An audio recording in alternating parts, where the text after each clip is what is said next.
Gostaria de aproveitar esse momento de debate no campo médico a respeito do episódio do lançamento recente de uma segunda leva de PIX pelo Ministério da Saúde e o debate que se seguiu. Queria dar a minha contribuição para esse debate como um médico já experiente, que já trilhou vários caminhos nesse campo. Primeiro, falar sobre a reação da corporação médica. A corporação médica, sobretudo a sua representação atual da corporação médica, dada pelos conselhos de medicina, pelo Conselho Federal de Medicina, que, a partir de certo momento da história da organização da corporação médica, através da organização das Unimedes, esses setores organizados nas Unimedes tomaram o poder institucional completo da representação dos médicos. O Conselho de Medicina no Brasil todo hoje, e o próprio Conselho Federal de Medicina, está na mão das Unimedes. E isso foi um movimento radical, porque é um pensamento conservador na medicina. E os médicos, a única força organizada nacionalmente é a Unimed. Então, os médicos, a massa médica está alijada desse processo. As representações de conselho têm uma baixa participação. Os médicos ainda não tomaram conhecimento ou consciência do quadro dominante hoje na política médica. Os conselhos assumiram, os conselhos de medicina, liquidaram os sindicatos médicos e outros tipos, até a própria associação médica. Eles são hegemônicos hoje na representação médica. Então, os conselhos de medicina regionais e o Conselho Superior Federal passaram a ser o sindicato, a representação dos médicos, a legitimação das práticas médicas, o controle da própria prática médica. Então, eles têm o completo domínio sobre os rumos da prática médica no Brasil. É por isso, quer dizer, e por ele estar hoje, quer dizer, o pensamento dos membros desse conselho ser de uma natureza bastante conservadora, a sociedade brasileira, no tange a prática médica, está sobre a dominância desse tipo de política institucional. Bom, então, e vejam só, a Constituição brasileira dá ao Ministério da Saúde o poder de definir sobre a prática médica. Então, ele que sanciona as práticas médicas. Os conselhos de medicina são conselhos só para, a princípio, era para fazer o controle ético da prática médica, mas eles avançaram em direção à legitimação da prática, quer dizer, a validação da prática. É o conselho hoje que diz o que o médico pode fazer, o que o médico não pode fazer. Muitas vezes em confronto direto com a autoridade instituída, representativa da sociedade brasileira, que é o Ministério da Saúde. Então, esse é o choque que aconteceu quando o Ministério vem e apresenta as PICs. E o argumento dos representantes da corporação médica é o seguinte: não existe comprovação nas práticas das medicinas ditas complementares. dentro desse conceito de PICS, que é práticas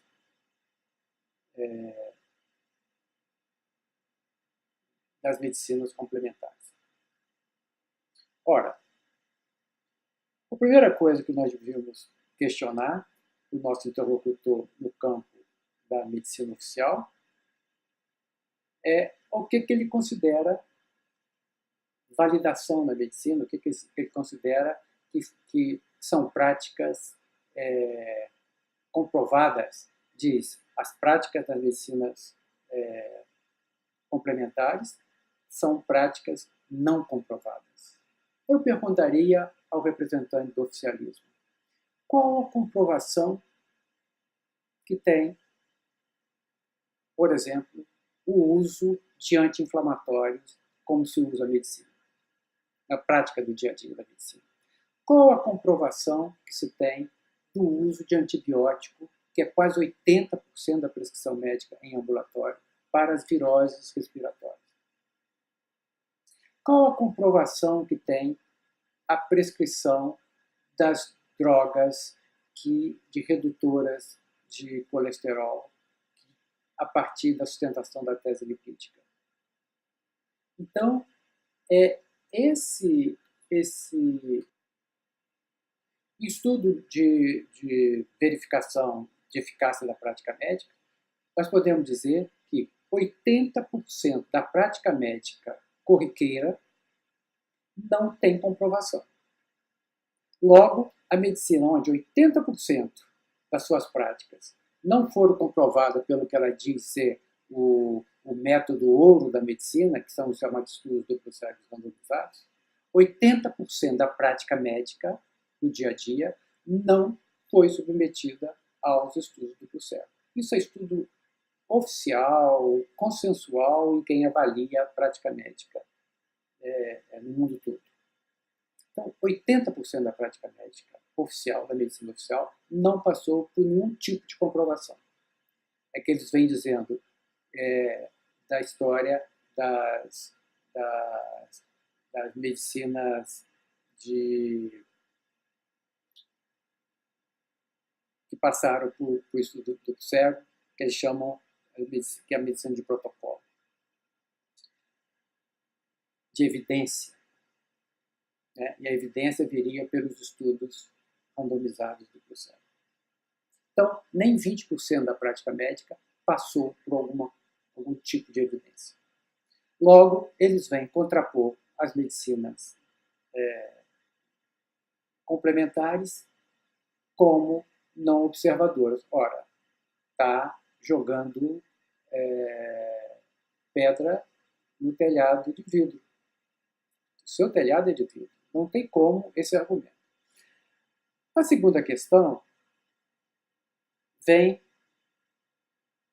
da incapacidade que a medicina oficial e o discurso médico oficial tem de avaliar resultados. Eles acham que a única maneira de avaliar resultados na medicina é através do estudo do duplo cego randomizado. Isso, a indústria farmacêutica contou essa historinha para os doutores, e os doutores acreditaram nela.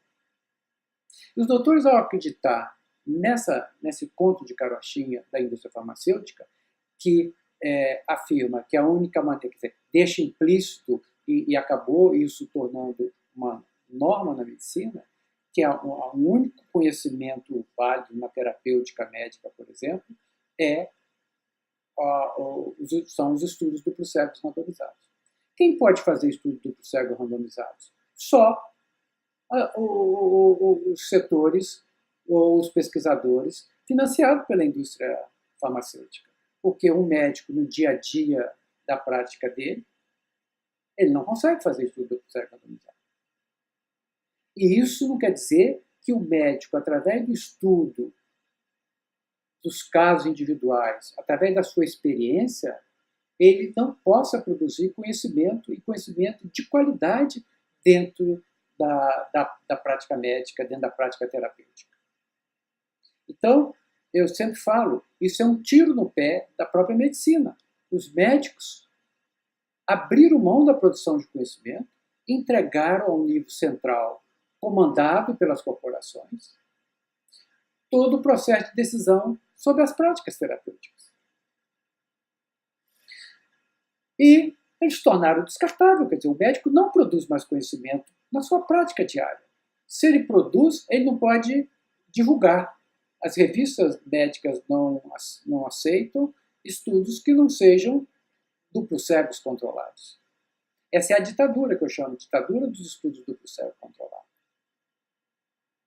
E a medicina oficial se esconde atrás desse escudo dos estudos duplos cegos controlados para desqualificar as medicinas complementares.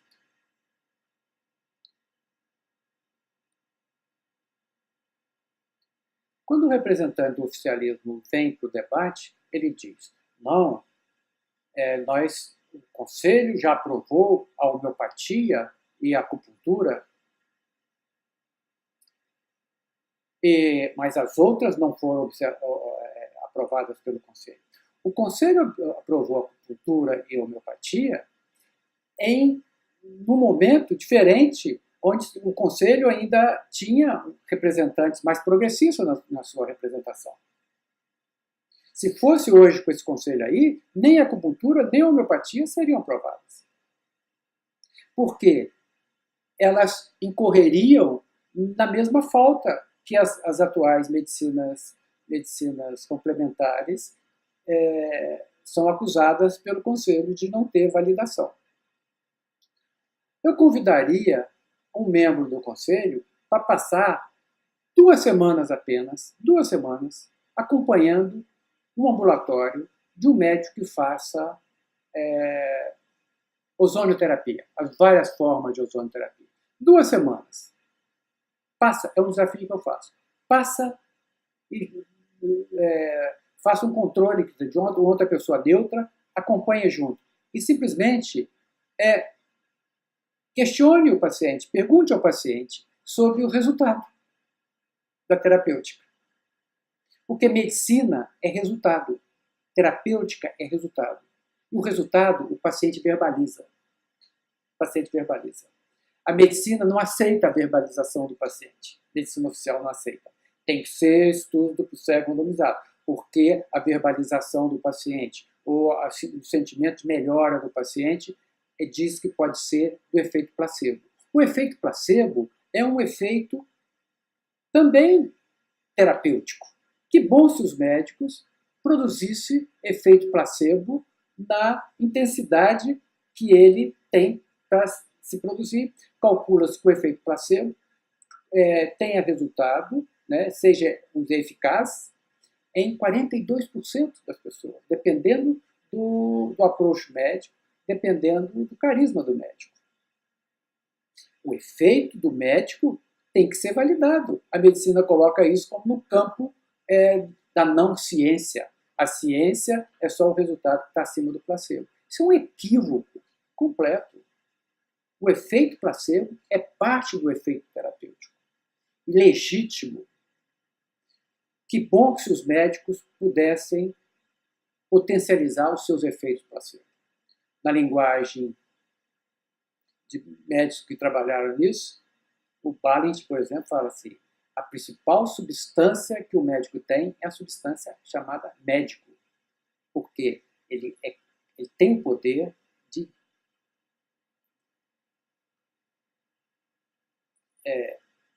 disparar, de potencializar o efeito terapêutico do placebo, da imagem dele, quer dizer, da posição que ele ocupa na relação. Então, isso não é desmérito nenhum para a prática médica. Pelo contrário, isso é um mérito do médico conseguir potencializar ao máximo o seu efeito placebo.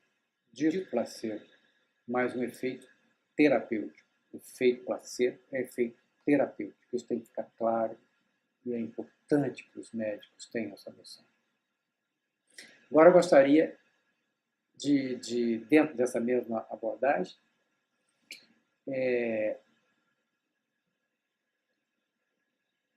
eu tenho 41 anos de prática médica. É claro que eu tenho vários pacientes que são meus clientes e são clientes também de médicos especialistas, cardiologistas, sobretudo, e outros médicos especialistas. E é impressionante o que acontece nesse diálogo. Vou citar 2 exemplos. Eu tenho um cliente,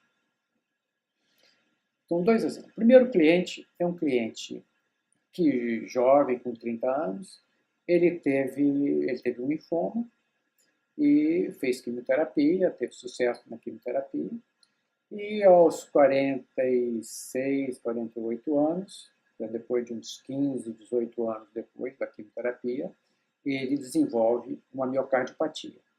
Obviamente, uma miocardiopatia secundária à quimioterapia. Bom, entra em insuficiência cardíaca, procura um bom cardiologista, uma pessoa de posse, procura um bom cardiologista. Esse cardiologista avalia. Ele estava com 20% de fator de ejeção, uma insuficiência cardíaca grave, com dispneia aos pequenos esforços. Logo, é implantado um marca-passo como segurança para a questão de arritmia e inicia-se o tratamento alopático dele com as drogas clássicas usadas pela alopatia. E esse paciente vem, já era meu paciente, e vem com essa novidade, e eu inicio também o tratamento da medicina integral para a miocardiopatia. Bom, depois de cerca de 6 a 8 meses, esse paciente já tinha uma fração de ejeção de 67%. Então, o cardiologista pede esse exame com BNP normal, voltou a fazer atividade física, etc, etc. O cardiologista vai e confessa para ele: eu nunca vi um resultado desse. E aí ele fala: é porque eu também estou fazendo um outro tipo de terapêutica. O cardiologista responde para ele: ah, mas isso é vitamina, isso não tem influência nenhuma. Então ele sanciona pelo preconceito, pela ignorância, ou um resultado que ele nunca viu. Ele foi incapaz de ter a humildade de perguntar ao cliente: o que você está fazendo? Ou pegar o telefone e ligar para o colega e perguntar e falar: o que foi feito na terapêutica dessa pessoa? Não. Ele simplesmente ignorou e, apesar dele nunca ter tido um resultado desse, ele também não quer nem considerar que o resultado veio pela outra forma de coisa. Por quê? Porque isso coloca em xeque o conhecimento dele. E o médico é, em geral, ainda mais os figurões, não tem humildade.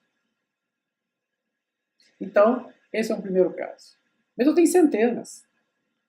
Nunca, em 41 anos de medicina, eu nunca recebi um contato de um médico especialista que tenha pacientes em comum para perguntar sobre o que eu estava fazendo, o que eu acho, como é que eu avalio. Nunca, nunca. As minhas tentativas de contactar os colegas foram sempre infrutíferas, eles simplesmente me ignoram. Segundo caso, um paciente também de nível econômico elevado. Essa pessoa tinha um quadro de esteatose hepática grave, desde jovem, desde os 20 e poucos anos, 26 anos. Quando ele chegou aos 40 anos, 38, 40 anos, ele já tinha nível 5 de fibrose do tecido. Ele foi a um hepatologista do Albert Einstein e o patologista falou, fez os exames, e disse para ele: ó, irreversível, você já está num quadro irreversível de cirrose, e o que você pode fazer agora é entrar na fila de transplante. Isso foi o recado dado para um sujeito de 40 e poucos anos.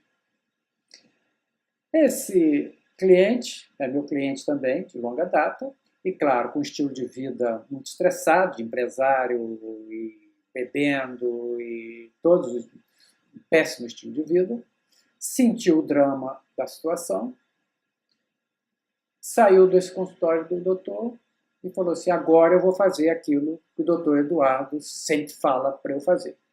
E aí ele reduziu a jornada de trabalho dele e dedicou a manhã dele para se tratar. Atividade física, mudou completamente a alimentação, fez alimentação orgânica, viva, detox. E em um ano de mudança de estilo de vida, ele foi fazer um novo exame e o fígado dele estava absolutamente normal. Absolutamente normal. Aí ele voltou lá no hepatologista do sírio-libanês e fez o exame de avaliação de fibrose do fígado e o exame normal. Aí ele o médico lá virou para ele e falou assim, tem problema técnico no exame, tem problema técnico no exame. Vou chamar o especialista do aparelho para avaliar. Foi a resposta que ele deu para o paciente. Em nenhum momento ele considerou a possibilidade do resultado terapêutico. Por quê? O resultado terapêutico coloca em xeque o conhecimento dele. E ele não teve a humildade de admitir que ele estava errado. O paciente, que é inteligente, sacou a situação, falou, muito bem, muito obrigado, e obviamente não voltou no médico. Os pacientes, quando têm resultado, quando fazem isso, eles sabem quem tem razão. Eles sabem o que melhorou ele. Não adianta o doutor usar do poder e achar que por ele ter nome, não sei o quê, ele vai falar qualquer coisa para o paciente vai aceitar. O resultado é muito impactante para o paciente. Existe um aforisma na medicina que é atribuído a Paracelsus, que diz o seguinte, quem cura tem razão. Ponto final. Essa devia ser a lei número 1 da medicina. Quem cura tem razão. Mas não é isso que vige hoje. Hoje é quem fala mais alto, quem tem poder, tem razão. Infelizmente, é isso que domina na medicina. Bom, esse é o quadro no campo do discurso médico oficial, que não tem qualquer condição intelectual para afirmar. Eu não vou entrar aqui nesse post em relação a, vamos dizer assim, a base do conhecimento dessa medicina, que hoje não se sustenta. Quer dizer, a medicina oficial, quer dizer, a medicina de paradigma químico-mecanicista, ela segue, quer dizer, ela nada mais é que a aplicação das teses mecanicistas da física newtoniana à medicina. Então, por isso nós chamamos de medicina oficial, é uma medicina de paradigma químico-mecanicista. Ora, a física newtoniana, a física mecanicista, da qual a medicina é filiada, ela é das ciências clássicas, ela é uma ciência do século XIX. A medicina, quando arvora dizer que é a única prática científica, é a única prática científica filiada à física mecanicista do século XIX. A física mecanicista hoje não tem menor condição de sustentar. A teoria da relatividade, a teoria quântica, desmontou completamente as bases da física mecanicista. Logo, a medicina que se diz científica é seguidora de uma física que não tem nenhuma base mais para se sustentar enquanto ciência. Ela era ciência lá no século XIX. No século XX, ela não é mais ciência. Foi superada. Essa questão, os médicos não conseguem entender. Eu sou uma prática comprovada, uma prática científica. A medicina tem um discurso da ciência para se legitimar enquanto poder institucional. Mas ela não é ciência absolutamente nenhuma, porque ela não segue as ciências da agora. Ciências da agora é de outro paradigma. Não é mecanicista. Né?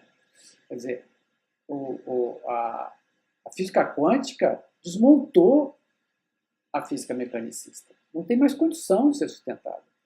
E a medicina é uma doutrina filiada à física clássica. Como que ela pode ser ciência nos dias de hoje? Não é ciência. Ela foi ciência lá atrás. Hoje ela não é mais ciência. E as suas teorias, as teorias mecanicistas que sustentam essa medicina, como eu já disse, já tem vários posters aí, já está explicado melhor, por exemplo, a teoria do germe, a teoria mecanicista insustentável, a teoria anatomoclínica, que é uma teoria essencialmente mecanicista, que diz que a doença está numa parte do organismo, que é possível adoecer por parte, que é o que a medicina pratica o tempo todo, não tem a menor condição de dizer que tem suporte científico para essa tese, para essa teoria. Né? E muito menos a chamada teoria celular de Virchow, que diz que a célula é a menor unidade desse organismo. E tudo se arranja em torno dessa noção. Mais um equívoco da teoria mecanicista na medicina. Então, não dá para usar discurso científico, de ciência mesmo, hoje legitimada, para contrapor no debate médico. Não tem base também. Então, é preciso que a sociedade brasileira e os médicos também melhorem o seu nível cultural para compreender melhor essa situação e deixar de ter essa noção primária no debate médico, que nada mais é que a afirmação de poder, um poder institucional usado pura e simplesmente para se manter no poder. Isso a sociedade vai perceber facilmente.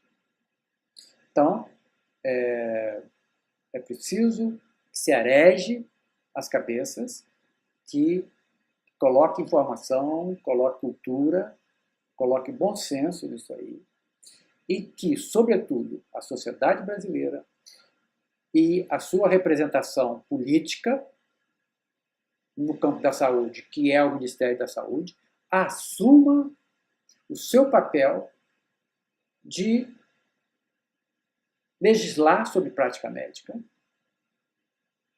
e saia da posição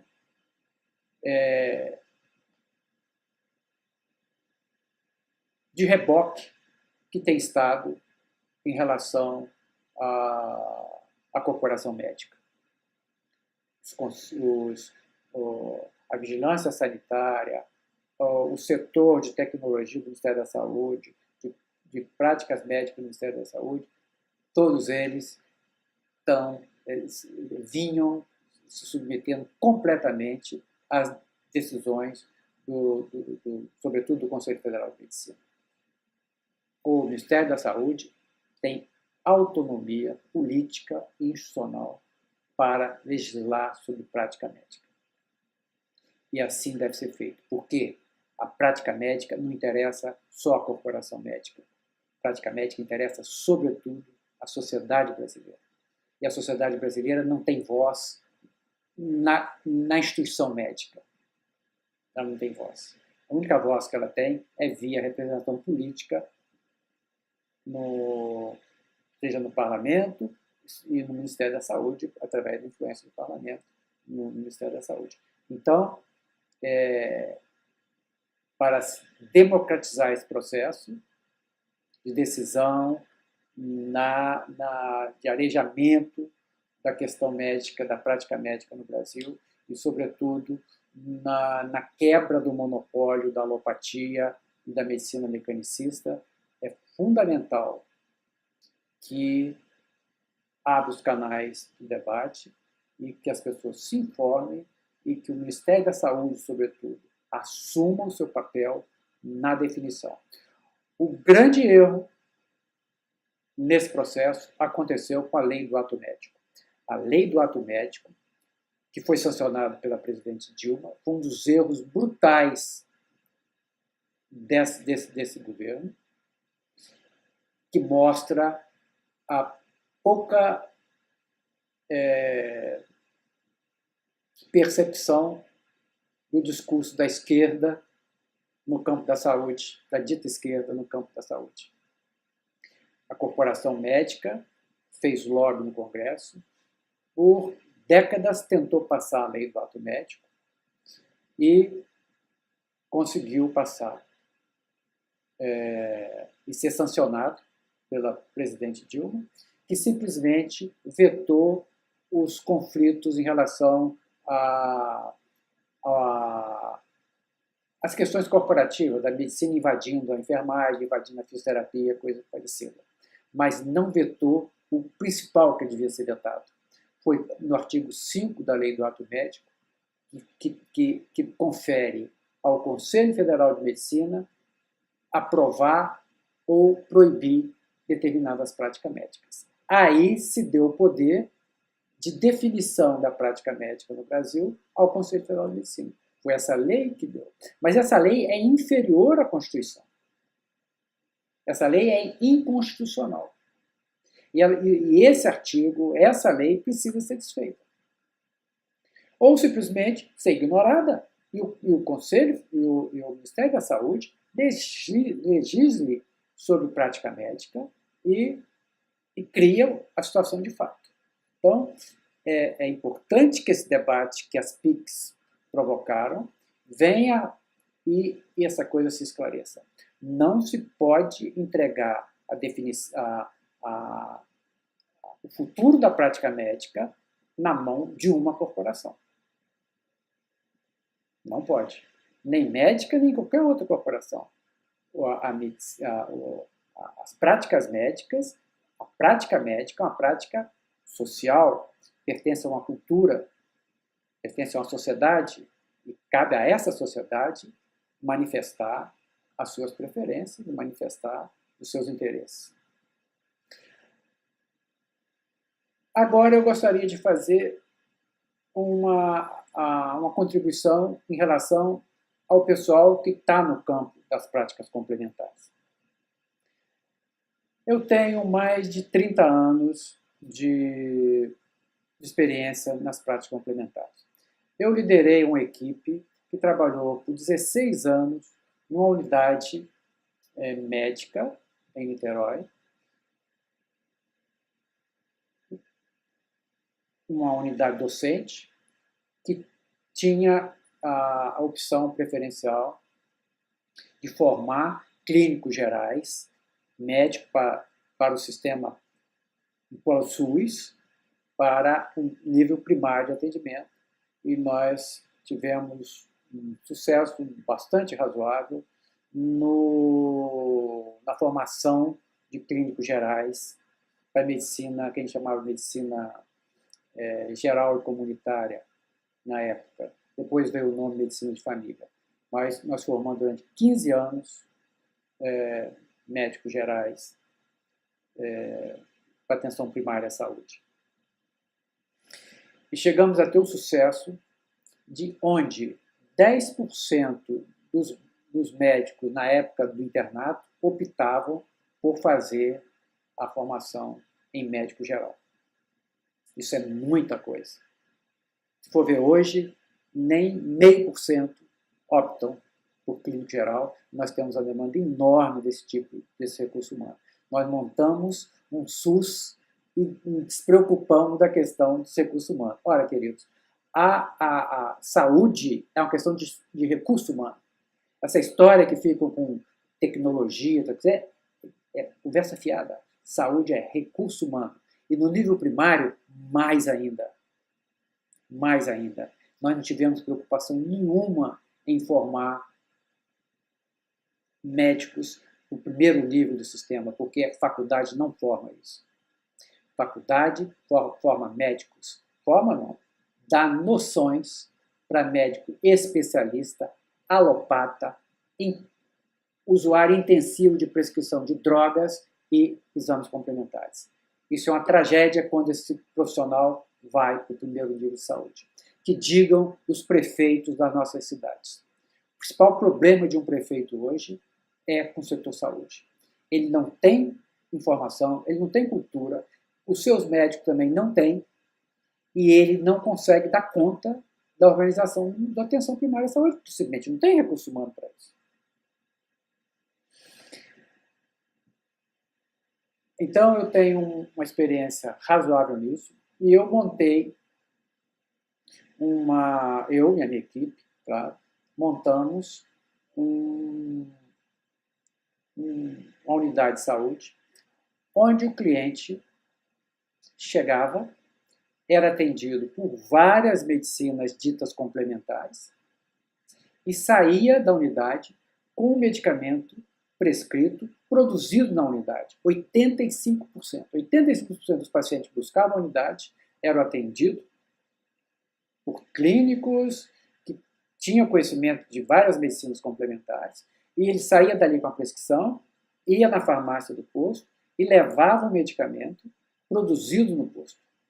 Tinha um farmacêutico, todo um sistema de produção de beber globos de homeopatia, de produzir tinturas, produzir encapsulados, produzir xaropes, produzir cremes, pomadas e assim por diante.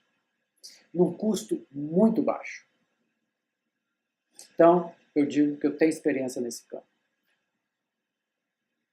Até que o Conselho de Farmácia toma conhecimento disso, vai lá e interdita a farmácia. Porque diz que o farmacêutico era contratado como um bolsista e ele não assumia a responsabilidade técnica, foram lá e começaram a perturbar o funcionamento da farmácia e multar a prefeitura por não ter esse coisa. Multaram com uma multa enorme. Então, veja para que serve hoje essas corporações. Não estou interessada nem um pouquinho no atendimento que a população está tendo.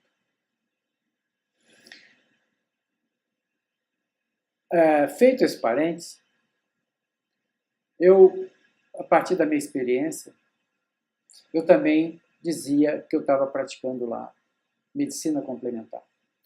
Medicina complementar quer dizer, existe uma medicina central, que é a verdadeira medicina, que seria a medicina oficial, e as outras diriam complementar. Depois de um certo ponto, quando eu ganhei mais um pouquinho de conhecimento, quando eu aprofundei nos meus estudos, na minha experiência, eu vi que não tem nada que complementar. Nós temos que superar a medicina químico-mecanicista. Essa medicina é uma medicina atrasada do século XIX. Ela não tem mais lugar na realidade nosológica de hoje. Eu sempre falo, é uma medicina que nasceu com a teoria do germe para dar conta de doenças bacterianas agudas. A realidade hoje do adoecimento são as doenças crônicas. Uma medicina que nasceu para dar conta das doenças agudas não consegue entender o que é doença crônica. E por isso as doenças crônicas, quando se pergunta à medicina sobre o que leva ao adoecimento crônico, 90% das vezes essa medicina vai dizer não sabemos a causa. Então, entra no grupo das doenças idiopáticas. Esse é o quadro que eu chamo de crise cognitiva da medicina. Ela não sabe a causa, ou as causas, de 90% do adoecimento de hoje. Então, se vive uma crise cognitiva na medicina. E é preciso superar essa crise. Tem que se construir uma outra medicina, a partir das ciências de hoje, a partir de uma outra visão, que não a visão mecanicista da medicina oficial. Essa é a questão central. E as medicinas complementares continuam no discurso complementar. E a medicina oficial, com o poder que tem, puxa o debate no seu campo. Esse campo da chamada validação, desse campo chamada da comprovação científica. Foi isso que a medicina fez com a homeopatia no século XIX, no final do século XIX. Homeopatia, vindo que é uma medicina empírica, uma descoberta empírica, uma terapêutica empírica, foi provocada pela medicina, que se dizia ser ciência, e ela tentou produzir alguma base racional para o seu empirismo. Aí vem e levanta a tese dos miasmas, a tese da psora. As teses são teses de base humoral. E aí vem a medicina oficial com a teoria do germe, com a questão da bactéria, com a questão do germe, vem e joga na cara da homeopatia. Aqui o miasma seu. Miasma seu é o micro-organismo. E isso desmoraliza completamente a homeopatia. Quando a teoria do germe deu origem também à terapia química antibacteriana e depois a questão dos laboratórios farmacêuticos, aí foi feito o desastre completo.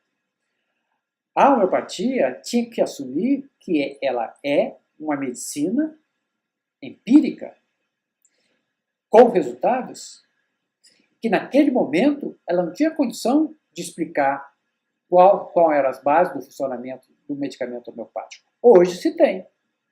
Hoje, com a física quântica, com a física partícula, com a física energética, com a física informacional, se tem condição de dizer como funciona a homeopatia. Com a bioinformação, se tem condição de dizer como funciona a homeopatia. Mas naquele momento não tinha. Naquele momento era empírico. Então, as ditas medicinas complementares têm que primeiro questionar as bases do pensamento químico-mecanicista. Segundo, aplicar a uma nova doutrina médica os conhecimentos que tem hoje. Calcula-se que a medicina oficial, mecanicista, ela não consegue incorporar nem 10% da produção científica no campo das ciências da vida hoje. É um passivo enorme que está aí para uma outra doutrina médica poder incorporar. A questão dos sistemas complexos, dos sistemas abertos não linear, dos sistemas afastados do equilíbrio, da questão da bioinformação, a questão das ciências da vida, né? Toda a dinâmica dos fenômenos que sustentam a vida no planeta e nos sistemas vivos. Está tudo por ser construído dentro de uma nova doutrina. Esse é o desafio para a medicina que está se colocando enquanto alternativa à medicina mecanicista. E não ficar nesse gueto do complementarismo. Não é complementarismo. Não tem que complementar nada dessa medicina. Tem que superá-la. Isso é um processo de construção de uma nova doutrina. Na minha maneira de ver, essa medicina, a medicina mecanicista, ela tem que ser superada por uma medicina dita funcional e integral. Uma medicina centrada no funcionamento, a medicina centrada nas dinâmicas funcionais que mantêm a vida, o equilíbrio, a regulação.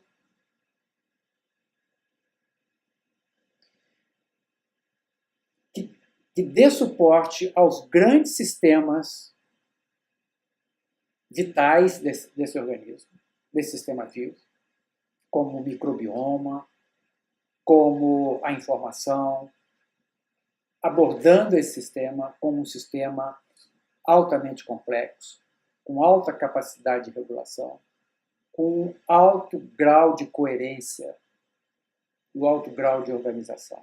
Então nós temos que entender o que é coerência num sistema vivo, como se dá a dinâmica de organização desse sistema, como se dão as dinâmicas informacionais e como nós podemos construir uma medicina de suporte à vida.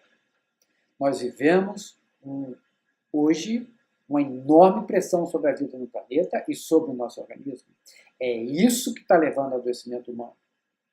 E se nós não entendermos o que é vida e como se suporta a vida, nós continuaremos liquidando os sistemas vivos. Nós temos que recuperar, diante da crise da vida que hoje se vive no planeta, uma medicina vitalista, uma medicina de suporte à vida. A medicina sempre foi vitalista. Ela interrompe a sua tradição vitalista com a teoria do germe, que dá origem à medicina de base químico-mecanicista. Foi a interrupção que se deu no século XIX na trajetória da medicina vitalista. E o vitalismo na medicina passou a ser quase que sinônimo de charlatanismo. Hoje, nós temos condição, pelos avanços científicos, mas das ciências complexas, nós temos condição de nomear e de compreender melhor os vários processos vitais desse organismo e que mantém a coerência e a ordem nesse sistema. Então, a medicina tem que dar conta desses processos. Então, a medicina de suporte à vida, ela tem que dar conta aos grandes processos que suportam a vida nesse sistema. Para ela ser científica, ela tem que considerar isso. E não ficar nesse discurso mecanicista que sequer se dá conta da vida. Então, é uma medicina que fica vendo mecanismo de lesão, é uma medicina centrada na doença, que sequer sabe o que é vida e saúde. Isso é um atraso. Isso é um atraso evolutivo. É isso que a população precisa compreender. É isso que a sociedade precisa compreender. Não vai aqui nenhuma crítica. Os médicos, eles são manipulados por essa visão cultural dominante, que interessa às grandes corporações, sobretudo a farmacêutica, que manda e desmanda nessa medicina. E a indústria farmacêutica, o pensamento químico-mecanicista, já era para ter sido superado há muito tempo. Só de física complexa, de física quântica, nós temos mais quase 100 anos. Como se sobrevive a isso? Eu sempre digo, a medicina oficial, ela tem pensamento do século XIX, mas as suas máquinas são do século XX e XXI. Segue a física não mecanicista, segue a física energética. O que é a ressonância nuclear magnética? O que é a tomografia computadorizada? E assim por diante.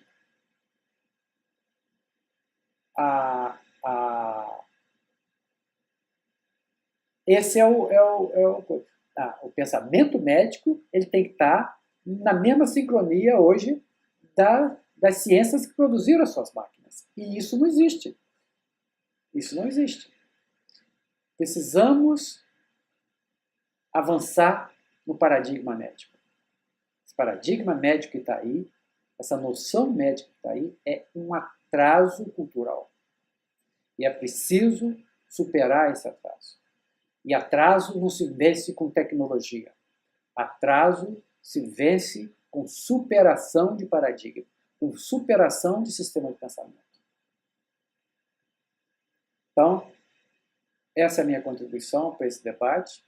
Nós colocaremos outros posts, que é um tema muito complexo, mas para situar um pouco isso aí e sair desse maniqueísmo, e sair da manipulação, e sair desse jogo de poder sem base nenhuma em teoria do conhecimento médico, em história do conhecimento médico e paradigmas médicos.